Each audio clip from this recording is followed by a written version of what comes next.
So, where do we see your mother and your grandmother interacting? We really don't. Because that's how it was for me.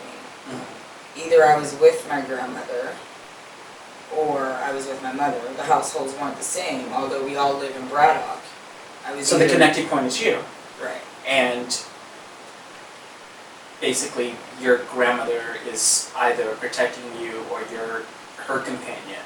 And then your mother is basically using, and I'm using the word using because she's using your photography as a way to bond with you.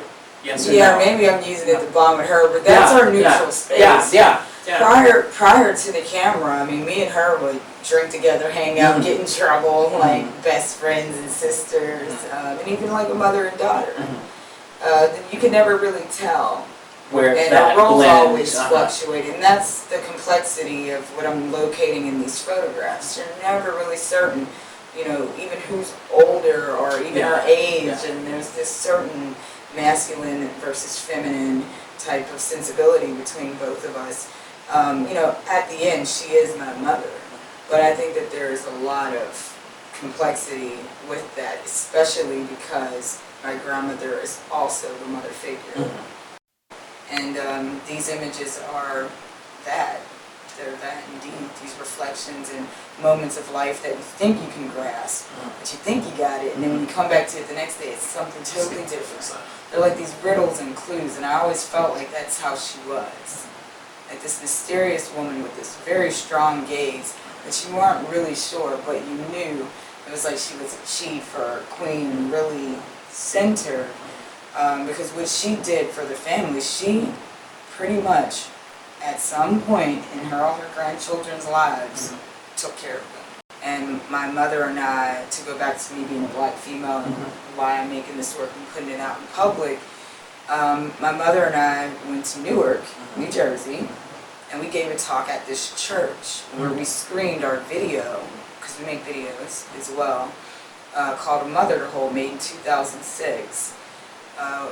It was a 24-minute experimental documentary piece that we screened for these boys, and the boys were brought over in a van from some other type of facility, place that they keep them because... What age were they would have to have been 15 and 19. So like sort of juvenile detention? Yes, facing criminal charges for selling drugs, right? And, you know, my mother was very nervous. I was nervous because I didn't know what my mother would do. But I knew it was something that we should do, and I knew it was a place where the work really needed to be. So even if my work is at the new museum or it's in a gallery and it's being collected, I'm always going to be active in inserting it into communities that people clearly will recognize. It's funny, when they see the work, they laugh because they know it. You know, and that's why there's a normalcy to this, where the rest of, you know, upper class America won't understand, but middle class America will get it, because there's these struggles that happen, you know.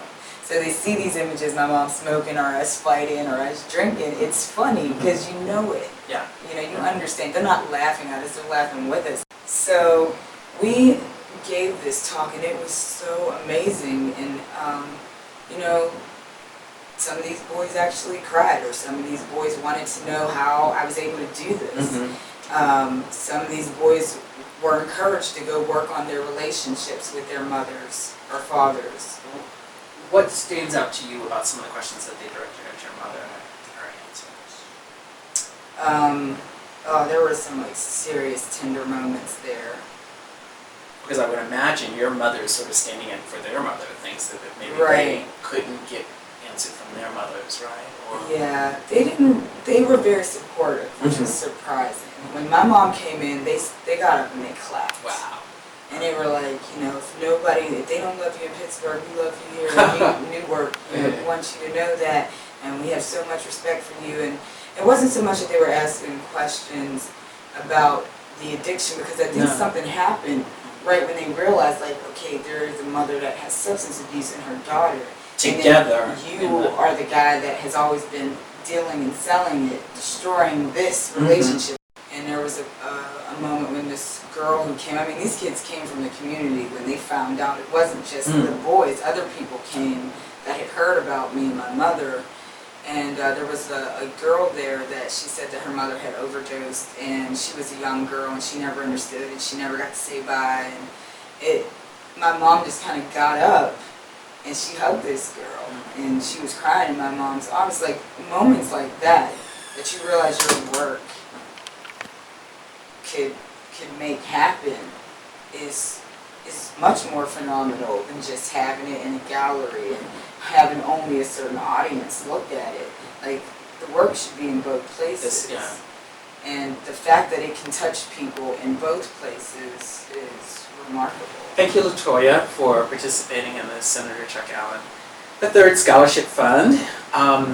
And we look very much forward to raising funds for students of color in the tri-state area who are going to be studying accounting, law, public administration, and urban policy. It means a lot to have you on board.